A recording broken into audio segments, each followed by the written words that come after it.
Anything doing? Nothing much. You? Oh, Sergeant Jake's put the word out via the usual channels. Anyone suddenly come in flush? You still think it was a robbery? So something convincing me otherwise is all we got.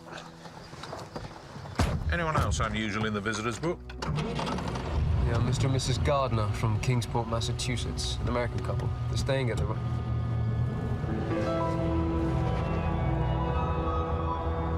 Morse, you all right? Yes, yeah.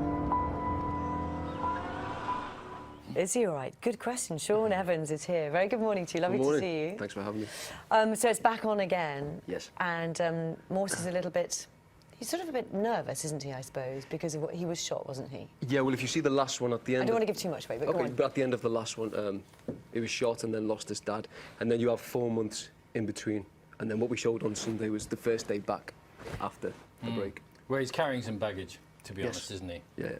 Yeah. But the Morse of this series is more confident, do you think, than in the first series? Do you mean the show itself, or do you mean the character? I mean the character. No, I think less confident. Really? I think less confident, in fact. I think less confident in this, even trying further to find this sort of place in it. All right, let me put it another. Did you feel more confident? That's what I was going to say. I think that the show itself is sort of finding its feet now, because, of course, you make the first series and you are all still sort of searching for it. But then I think we're all kind of into a groove now, which is it. So I think the show itself is more confident. And there's a little bit of love interest. Are we allowed to talk a little bit about that? Yeah, of course, yeah. There's apparently a lot of police officers dated a lot of nurses in the 60s. It makes sense. And in this, the girl who lives opposite is a nurse called Monica. So very nice she is too. She is indeed. Let's take a look. Terrific actor. Let me.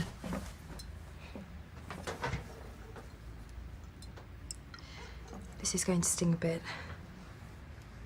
I've been meaning to say thank you for the meals and whatnot. Told you. Me feeding up. To that end, would you want to have dinner with me? It's funny how she's always wearing a nurse's uniform when she pops on. Yeah.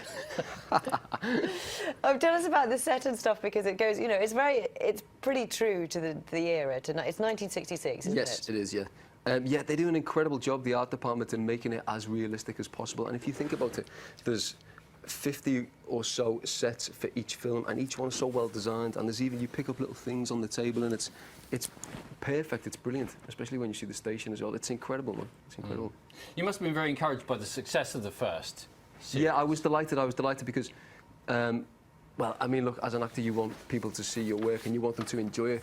It's the top and bottom of it. So it's nice that they did, and I hope as well. I mean, I think that we've really tried hard with this second series as well. So I hope that that people enjoy it as well. You know. Colin Dexter, who wrote the original books, of course, it still turns up on set. Yeah, as it should be. I mean, if he's come up with this character, then he should be involved as much as he is, and he gets the scripts before we make any of them, and he goes through them with a fine-tooth comb, and like brilliant points, incredible points and notes. And then it's at the read-through, and then usually when we're shooting in Oxford, arrives on set for one day. So you'll always see him in the back of at least one shot in every single film. Oh, is he? Yeah, see him there? As it should be, I think, as it should be, yeah. Lovely.